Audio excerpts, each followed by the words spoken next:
कहानी की शुरुआत में हम पॉल नाम के एक आदमी को समुद्र में तैरते हुए देखते हैं। तभी अचानक उसे पानी में अजीब से बुलबुले नजर आने लगे और ऊपर देखते ही वो हैरान रह गया क्योंकि आसमान के बादल एक रहस्यमय गोले की शक्ल में घूम रहे थे। पॉल को तो ये एहसास भी नहीं हुआ कि पानी के बुलबुले उसके इर्द गिर्द एक गोला बना चुके हैं, पर कुछ ही पल बाद वो बुलबुले अचानक गायब हो गए। पॉल को ये सब कुछ थोड़ा अजीब तो लगा, लेकिन उसने इस बारे में ज्यादा नहीं सोचा। इसके बाद घर पहुंचकर पॉल अपनी बेटी मिया के साथ कुछ देर खेला। शाम को उसकी पत्नी एलिस भी घर आ गई। उनका परिवार बहुत खुश था, लेकिन वो कहाँ जानते थे कि अगले कुछ दिनों में उनकी जिंदगी पूरी तरह बदल जाएगी। आने वाले कुछ दिनों में पॉल हर रोज ये महसूस करने लगा कि उसके कपड़े तो दिन ब दिन बड़े होते जा रहे हैं। जब उसने ये बात एलिस को बताई तो एलिस ने कहा, तुम पतले तो नहीं हो रहे। लेकिन पॉल ये नहीं समझ पा रहा था कि पतला भी हो गया तो हाथों और पैरों की लंबाई कैसे कम हो सकती है। ये सुनकर उसकी पत्नी थोड़ी परेशान हो गई कि कहीं कोई सीरियस प्रॉब्लम तो नहीं हो गई उसको।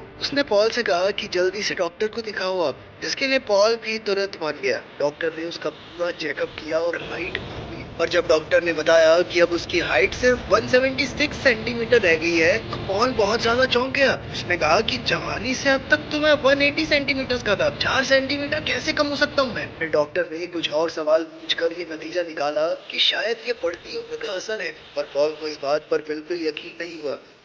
इसके बाद जब वो काम पर गया तो उसने महसूस किया कि उसका हेलमेट बार बार सिर से फिसल रहा था। पहले उसे लगा कि शायद गलती से किसी और का हेलमेट उठा लिया, पर जब अंदर देखकर नाम पड़ा तो वो उसी का निकला। उस रात पॉल को नींद नहीं आई क्योंकि उसके दिमाग में बार बार वो अजीब बादल आते रहे जो उसने समुद्र में देखे थे। खुद को थकाने के लिए वो आधी रात को एक्सरसाइज करने लगा, पर थोड़ी देर बाद एलिस उसे समझा बुझाकर वापस बेड पर ले गई। इसके बाद 20 मई को पॉल सुबह नहा रहा था जब उसे महसूस हुआ कि शावर पहले से काफी ऊंचा लग रहा है। इसी दौरान उसकी शादी की अंगूठी अचानक उंगली से फिसलकर नीचे गिर गई और बेचारा पॉल हैरानी से अपने हाथ को लगा। फिर जब वो किचन में पहुंचा तब एलिस ने एक और अजीब बात पकड़ी। पॉल उससे भी छोटा हो चुका था। इस बार मामला ज्यादा गंभीर लगने लगा, इसलिए पॉल सीधा हॉस्पिटल पहुंच गया जहां डॉक्टर्स ने उस पर कई तरह के टेस्ट किए। उसका फुल बॉडी स्कैन हुआ, ब्लड टेस्ट हुए और दूसरी मेडिकल जांच भी हुई। पर कुछ घंटों बाद एक डॉक्टर ने आकर बताया कि सारे रिपोर्ट्स बिल्कुल नॉर्मल आए, बस एक बात बहुत चौंकाने वाली निकली। पॉल की हाइट अब सिर्फ 165 सेंटीमीटर रह गई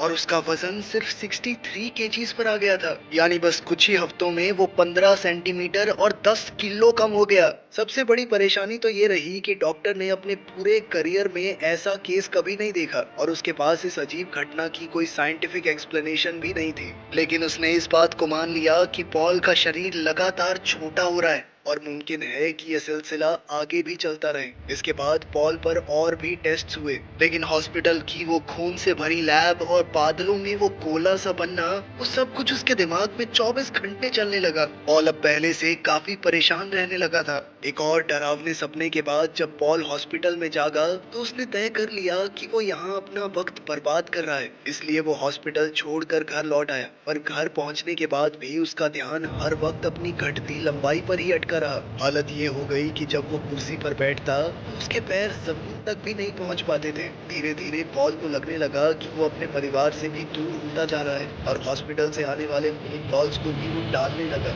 समय के साथ उसका शरीर इतना छोटा हो गया कि कुर्सी पर बैठते ही वो एक छोटी गुड़िया जैसा दिखने लगा। तब एलिस ने सोचा कि अब उन्हें ये घर छोड़ देना चाहिए और जब तक कोई हल नहीं मिलता मिया को उसके नाना नानी के पास भेज देना ठीक रहेगा। पर जब उसने पॉल से पूछा कि वो कहाँ जाना चाहता है तो पॉल ने उल्टा जवाब दिया कि मैं तो सर्कस में जाना चाहता हूँ। इस दौरान टोफू का होना भी उसे परेशान करने लगा क्योंकि बिल्ली का हर वक्त उसके आसपास मंडराना उसे किसी खतरे जैसा लगता। इसलिए एलिस ने टोफू को घर के बाहर भेज दिया और पेट वाले दरवाजे को लॉक कर दिया। पर 30 जून तक आते आते पॉल का साइज एक मोबाइल फोन जितना रह गया। बाहर बारिश हो रही थी और टोफू खिड़की के उस पार बैठा बस उसी को घूरता रहा। खैर कुछ देर बाद एलिस कुछ लोगों को घर दिखाने अंदर ले आई जो असल में घर के खरीदार थे। उन्हें देखते ही पॉल घबरा गया गया और दौड़कर बेड के नीचे छुप गया, जहाँ छुपे छुपे उसने महसूस किया कि लोग उसके घर को बेचने खरीदने की बातें कर रहे हैं। ये सुनकर उसका दिल टूट गया और मेहमानों के जाते ही पॉल गुस्से से एलिस पर चिल्लाने लगा। उसने एलिस से कहा कि उसे पहले बताना चाहिए था, क्योंकि कोई उसे देख लेता तो बड़ा खतरा हो जाता। इसके अलावा वो इस बात से भी चिढ़ गया कि एलिस उससे पूछे बिना घर बेचने का फैसला कर रही है, जबकि एलिस याद दिलाती रही कि यह बात वो पहले भी उसके सामने रख चुकी थी। फिर भी पॉल चिल्लाता रहा कि घर सिर्फ उसी का है। तब एलिस को मजबूरन याद दिलाना पड़ा कि अब उनके पास पैसे ही नहीं बचे।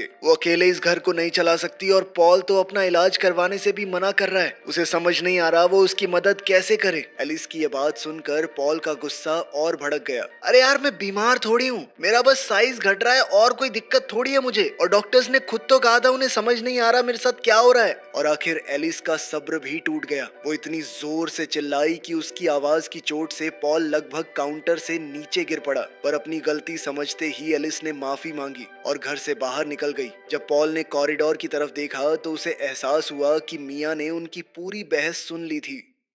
खैर, फिर 5 जुलाई को हम देखते हैं कि मिया ने पॉल को अपने डॉल हाउस के अंदर बिठा दिया और पॉल भी उसका साथ देने लगा। वो डॉल हाउस की ऐसे तारीफ करने लगा जैसे वो कोई असली घर हो। वो मजाक करते हुए कहने लगा कि आज तक की सबसे बेस्ट इन्वेस्टमेंट है मेरी ये। पॉल ने मिया से म्यूजिक चलाने को कहा ताकि वो डॉल के साथ डांस कर सके, और ये देखकर काफी दिनों बाद मिया के चेहरे पर मुस्कान लौट आई। अपने पापा को फिर से मजाक करते देखकर उसे बहुत खुशी हुई। वो अपने पापा के साथ पहले की तरह वो मॉन्स्टर वाला गेम खेलना चाहती थी जो वो अक्सर खेला करते थे। लेकिन जैसे ही उसने मॉन्स्टर बन के अपने पिता को डराने की कोशिश की तो पॉल सच में डर गया, क्योंकि अब उसका ये छोटा शरीर इतनी तेज आवाज और बड़े बड़े हाथों के जेस्चर से बहुत ज्यादा घबरा जाता। ये देखते ही मिया के चेहरे से मुस्कान गायब हो गई, क्योंकि उसे तुरंत समझ आ गया कि उसने अनजाने में पॉल को डरा दिया। इसलिए उसने उदास होकर माफी मांगी। खैर, उस रात एलिस को नींद नहीं आ रही थी और जब पॉल बेड के पास आया तो एलिस ने अपना हाथ उसकी तरफ बढ़ाया और पॉल उसके हाथ पर चढ़कर उसके पास आ गया। फिर 30 जुलाई तक पॉल इतना छोटा हो गया कि वो बस एक बॉटल के कॉक से थोड़ा ही बड़ा बचा। अभी वो एक धागे और फिशिंग हुक की मदद से कुछ बना रहा था। वहीं उनकी बिल्ली टोफू बाहर से पेट डोर पर बार बार पंजा मार रही थी और काफी कोशिश के बाद वो दरवाजा खोल के अंदर आ भी गई, जिससे पॉल बुरी तरह घबरा गया और गलती से फिशिंग हुक के ऊपर जा गिरा। उस चोट से उसके पेट में जख्म हो गया। फिर भी उसने बड़ी सावधानी से हुक को बाहर खींचा और शर्ट उतार कर जख्म देखने लगा, पर जख्म का इलाज करने का वक्त ही नहीं मिला, क्योंकि टोफू उसका शिकार करने को तैयार बैठा था। फिर पॉल एक सुई उठाकर वहां से भागा और टोफू भी उसके पीछे दौड़ पड़ा। पॉल डॉल हाउस के रास्ते बचना चाहता था, पर टोफू उसके ऊपर से छलांग लगाकर फिर उसके पीछे आ गया। तब पॉल बेसमेंट के दरवाजे तक पहुंचा और उसके नीचे से लुढ़क कर छुपने की कोशिश करने लगा, पर टोफू ने दरवाजे के नीचे से अपना पंजा अंदर डालकर पॉल पर वार किया, जिससे वो सीढ़ियों से लुढ़कता हुआ नीचे जा गिरा। खुशकिस्मती से वो नीचे पड़े कचरे वाले एक बॉक्स में जा गिरा, पर चोट लगने की वजह से बेहोश हो गया। कुछ देर बाद एलिस घर लौटी और जैसे ही उसकी नजर खून से सनी शर्ट पर पड़ी तो वो सन्न रह गई। इसी बीच पॉल को होश आया और वो जोर जोर से एलिस का नाम पुकारने लगा, पर थोड़ी देर में एलिस बेसमेंट में आकर चारों तरफ देखती रही। फिर भी न उसे पॉल दिखा और न उसकी आवाज सुनाई दी। तभी टोफू भी वहां आ पहुंचा और अपने शिकार को देखकर अजीब आवाज निकालने लगा, जिसे सुनते ही एलिस उसकी तरफ मुड़ी। उसे लगा कि टोफू ने पॉल को खा लिया है और वो गुस्से में टोफू पर चिल्लाती हुई सीढ़ियों की तरफ दौड़ पड़ी। बेचारे पॉल के लिए खुद को यूं बेबस बेसहारा महसूस करना बहुत ज्यादा फ्रस्ट्रेटिंग हो रहा था। वो गुस्से में आसपास की चीजें इधर उधर फेंकने लगा। फिर रात के बीच इंतजार करते करते वो थक गया और खुद ही जिंदा रहने का तरीका ढूंढने लगा। सबसे पहले उसने कपड़े का एक टुकड़ा काट कर अपना शरीर ढका और एक तार को बेल्ट की तरह बांध लिया। फिर बॉक्स के अंदर इधर उधर देखते हुए उसे एक कोने में छोटा सा सुराख मिल गया, जिसके रास्ते वो बाहर निकल आया। वो अपनी सुई उठाकर खिड़की की तरफ बढ़ने लगा, पर तभी अंधेरे में किसी चीज की आहट सुनकर एकदम रुक गया। उसका दिल जोर से धड़कने लगा। वो डर के मारे वाटर हीटर पर चढ़ गया, पर खिड़की से बाहर निकलना मुमकिन नहीं था, क्योंकि उस पर मच्छरों की जाली लगी हुई थी। तभी उसने देखा कि पाइप से फिर पानी टपक रहा है, तो मौका देखकर पॉल ने वहीं पानी पिया और उसी से अपना शरीर और जख्म साफ कर लिए। मगर अब अंधेरे में आगे बढ़ने से उसे बहुत डर लगा, इसलिए पॉल उसी वाटर हीटर के नीचे सो गया। अगली सुबह उसकी आंख माया की आवाज से खुली, जो उसे बुला रही थी। लेकिन जब वो सीढ़ियों की तरफ भागा तो वो उसके लिए इतनी ऊंची थी कि वो उन पर चढ़ ही नहीं पाया। उसने भी जोर जोर से मिया का नाम पुकारा, पर उसकी आवाज किसी तक नहीं पहुंची। और तभी घर का मेन दरवाजा बंद होने और कार के स्टार्ट होने की आवाज आई। इसका मतलब साफ था कि उसका पूरा परिवार घर से जा चुका है। तो बेचारा पॉल आस पास काम की चीजें ढूंढने लगा। आखिर उसे चौक का एक टुकड़ा मिला जिससे उसने वहां पर अपना नाम लिख दिया। फिर वो फर्नीचर और दीवार के बीच की जगह देखने लगा जहाँ कुछ चींटियां माउस ट्रैप में लगे हुए थोड़े चीज को खा रही थी। तब पॉल ने अपनी सुई से उन्हें भगाया और माउस ट्रैप पर एक कील गिराकर उसे चालू करने की कोशिश की। पहली बार कुछ नहीं हुआ, इसलिए उसने दोबारा कोशिश की और इस बार ट्रैप झट से बंद हो गया, जिससे अब वो आराम से सारा चीज खा सकता था। मगर तभी उसे ऊपर से एक मकड़ी दिखी तो पॉल ने कील को दीवार पर बार बार ठोकना शुरू कर दिया ताकि ज्यादा से ज्यादा आवाज हो, और उस आवाज से घबराकर मकड़ी वहां से भाग गई। खैर उसके बाद पॉल ने कील की मदद से एक दूसरे बॉक्स में सुराख करने की कोशिश की, पर इस बार कामयाबी नहीं मिली। फिर वो दोबारा कचरे वाले बॉक्स के पास गया और कपड़े का एक टुकड़ा और बॉटल का एक ढक्कन उठा लाया। फिर ढक्कन में पानी भरकर उसने कपड़े को गीला किया और कार्डबोर्ड को नरम कर दिया। इस बार जब उसने कील से वार किया तो आखिरकार उसमें सुराख बन गया और पॉल अंदर घुस गया, जहां उसे माचिस की एक डिबिया दिखी। पर उस तक पहुंचना मुमकिन नहीं था क्योंकि बीच में कुछ भारी चीजें पड़ी थीं जिन्हें वो हिला तक नहीं सकता था। इसलिए उसने एक इरेजर से सुराख बंद किया और सोने की कोशिश करने लगा। पर थोड़ी देर बाद ऊपर से कुछ आवाजें आईं और फिर अचानक लाइट्स बंद हो गईं। पॉल सोचने लगा कि आखिर घर में अब कौन आया है। फिर 15 जुलाई को हम देखते हैं कि घर के अंदर से आती आवाजों से पॉल की नींद खुल गई। तभी वो जोर जोर से चिल्लाने लगा और कील और पेपर क्लिप से आवाज करके लोगों का ध्यान खींचने की कोशिश करने लगा। पर कुछ ही देर में बेसमेंट का दरवाजा खुला और वहाँ जो भी था उसने बस एक बार झांक कर देखा और दरवाजा फिर से बंद कर दिया। अब पॉल समझ गया कि उसे बचाने कोई नहीं आने वाला। फिर अपना दर्द भुलाने के लिए पॉल ने अपनी सुई से वाइन की बोतल के कॉर्क को छेदना शुरू किया और थोड़ी देर में बोतल से वाइन टपकने लगी। अब भाई ने आराम से बैठ के थोड़े पैग लगाए, लेकिन उसके छोटे पेट से वाइन पच भी नहीं पाई और जल्द ही वो उल्टी मारने लगा। इसी बीच उसकी नजर फिश टैंक के ऊपर बैठी उसी मकड़ी पर पड़ी और नशे में चूर होकर उसने माया की डॉल से कह दिया कि वो आज इस मकड़ी का काम तमाम कर देगा। उसके बाद पॉल भी फिश टैंक के ऊपर चढ़ गया और मकड़ी कुछ पल उसकी तरफ देखकर डर के मारे वहां से भाग गई। अपनी इस जीत पर पॉल जोर जोर से हंसने लगा, पर इसी खुशी में उसका ध्यान भटक गया। तभी मकड़ी पीछे से आई और उसे ऐसा जबरदस्त धक्का दिया कि वो पानी में जा गिरा। मछली को देखते ही पॉल तैरता हुआ पानी की सतह पर आया, पर वहां उसने देखा कि मकड़ी तो उसी का इंतजार कर रही है। ये देखकर बेचारा पॉल दोबारा पानी के अंदर चला गया और मछली के साथ तैरते हुए मकड़ी के जाने का इंतजार करता रहा। फिर कुछ देर बाद पॉल ने फिश टैंक में मछली का खाना डाला और सोचा कि इसे टेस्ट करके देखते हैं, पर उसका स्वाद इतना बुरा निकला कि उसे बिल्कुल पसंद नहीं आया।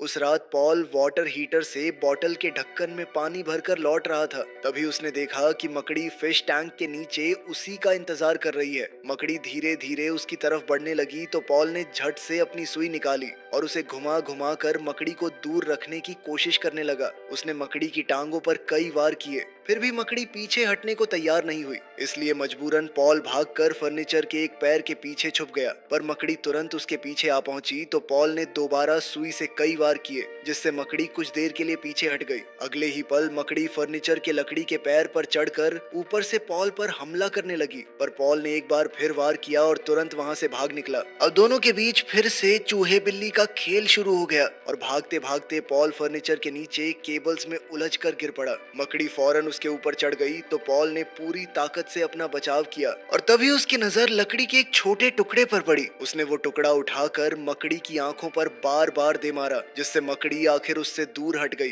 फिर जब पॉल उस पर जोर से चिल्लाया तो मकड़ी डर कर छिपने भाग गई। इसके बाद पॉल ने काफी मशक्कत के बाद वो माचिस की डिब्बी निकाल ही ली, पर उसका नन्हा सा शरीर इतना ताकतवर नहीं था कि आसानी से माचिस जला सके। माचिस की दिल्ली उसके लिए बिल्कुल मशाल जैसी लग रही थी। काफी कोशिश करने के बाद आखिरकार वो एक तिल्ली को जलाने में कामयाब हो गया। अब पॉल ने थोड़ी सी आग जलाकर खुद को गर्म रखा और फिर चीज खाते हुए मिया की डॉल से बातें करने लगा। उसने कहा कि उसे अपने परिवार की बहुत याद आती है और अगर वो डॉल कभी दोबारा मिया से मिले तो उस तक उसका संदेश जरूर पहुंचा दे। इसी तरह दिन बीतते गए और पॉल रोज एक्सरसाइज एक्सरसाइज करता, चीज खाता और उसी बॉक्स में सोकर खुद को किसी तरह जिंदा रखा। फिर 20 जुलाई को अचानक उसे किसी के आने की आहट सुनाई दी तो वो फौरन सीढ़ियों की तरफ भागा और देखा कि एक आदमी बेसमेंट में नीचे उतर रहा है। पॉल जोर जोर से चिल्लाने लगा और हाथ हिला हिला कर उसका ध्यान खींचने की कोशिश करने लगा, पर अब वो इतना छोटा हो चुका था कि उस आदमी की आवाज और उसके कदमों की आहट भी उसे हद से ज्यादा तेज और डरावनी लगने लगी। उस आदमी की तेज आवाज और भारी कदमों की गूंज से घबराकर पॉल ने दोनों हाथों से अपने कान ढक लिए और भागकर सीढ़ियों के पीछे छुप गया। उसके सिर में इतना तेज दर्द उठा कि वो जमीन पर बैठकर रोने लगा। पर कुछ देर बाद जब वो आदमी चला गया तब पॉल धीरे से बाहर निकला, पर बाहर आते ही उसने देखा कि फिश टैंक की मछली अब गायब हो चुकी है, यानी अब वो सच में बिल्कुल अकेला रह गया। फिर 2 अगस्त को बेसमेंट की खिड़की से एक मच्छर अंदर आ घुसा। वो मच्छर कुछ पल तक पॉल को घूरता रहा और तभी पॉल को एहसास हुआ कि अब उसका साइज लगभग एक कीड़े जितना रह गया है। जब मच्छर उड़कर चला गया तो पॉल के दिमाग में एक चीज आई। उसने सोचा कि शायद अब वो इतना छोटा हो गया है कि खिड़की पर लगी मॉस्किटो नेट के बीच से निकल जाए, और यही सोचकर उसने फर्नीचर पर चढ़ना शुरू कर दिया। इतनी छोटी हाइट की वजह से ऊपर तक पहुंचने में उसे काफी वक्त और मेहनत लगी, पर आखिर वो सबसे ऊपर पहुंच ही गया। फिर वो पूरी रफ्तार से दौड़ा और छलांग लगाकर सामने रखी ईंटों पर जा गिरा और दीवार के सहारे चलते हुए खिड़की की तरफ बढ़ने लगा। तभी रास्ते में उसका सामना मकड़ी के जाले से हुआ, जिससे उसे पता चला कि मकड़ी अब भी वहीं रहती है। पॉल ने बड़ी सावधानी से चलने की कोशिश की ताकि जाला न हिले, पर गलती से उसकी कोहनी जाले को छू गई और बस इतना काफी था, मकड़ी तुरंत उसकी तरफ दौड़ पड़ी। पॉल ने डर के मारे अपना सिर झुका लिया, क्योंकि अब वो समझ गया था कि बस मेरा आखिरी टाइम आ गया है, यहीं मरूंगा मैं। डर के मारे वो रोने लगा और इतना घबरा गया कि उसकी पैंट तक गीली हो गई। उधर मकड़ी कुछ पल उसे हैरानी से देखती रही, पर तभी एक मक्खी उसके जाले में आ फंसी। अब मकड़ी फौरन पॉल को छोड़कर अपने जाले की तरफ दौड़ी ताकि वो मक्खी को खा सके, और इसी मौके का फायदा उठाकर पॉल आगे बढ़ने लगा और काफी मेहनत के बाद आखिरकार खिड़की तक पहुंच गया। पर जब उसने मच्छर के नेट के बीच से निकलना चाहा तो पता चला कि उसका शरीर अब भी इतना बड़ा है कि वो उसमें से बाहर नहीं निकल सकता। खैर, फिर 7 अगस्त को पॉल की आंख तब खुली जब एक चींटी उसकी टांग काटने लगी। पॉल ने उसे लात मारी और चींटी भाग गई, लेकिन अगले ही पल मकड़ी ने उसका शिकार कर लिया। तभी एक दूसरी चींटी मच्छर के नेट के बीच से बाहर निकल गई, और चूंकि अब पॉल का साइज भी उतना ही छोटा था, वो उसी के पीछे पीछे आसानी से निकल सकता था। मौका देखकर वो फौरन बाहर निकला और ऐन वक्त पर मकड़ी से बच गया। फिर दोनों कुछ पल तक बस एक दूसरे को देखते रहे। पॉल सोच रहा था कि क्या उसके बिना अब मकड़ी अंदर अकेला महसूस करेगी। खैर, अब वो खुले आसमान के नीचे इधर उधर भटकने लगा। उसके लिए घास भी किसी जंगल से कम नहीं थी, एक पानी की बूंद तक उसके लिए बहुत बड़ी थी। तभी अचानक एक खूबसूरत तितली उसकी आंखों के सामने आ गई और उसके पंखों की हल्की हवा पॉल के चेहरे को छू गई। वो दोनों कुछ पल एक दूसरे को देखते रहे, फिर तितली उड़कर दूर चली गई। इसके बाद पॉल आसमान में खिले हुए तारों को देखते हुए अपनी बेटी को याद करने लगा। वो समझ चुका था कि उसका अब इंसानी दुनिया में कोई काम नहीं, और धीरे धीरे साइज में छोटा होते हुए वो शायद बस मिट्टी का एक दाना बन के रह जाएगा। वीडियो पसंद आई तो लाइक कर देना, चैनल को सब्सक्राइब कर लेना। मिलते हैं अगली वीडियो में।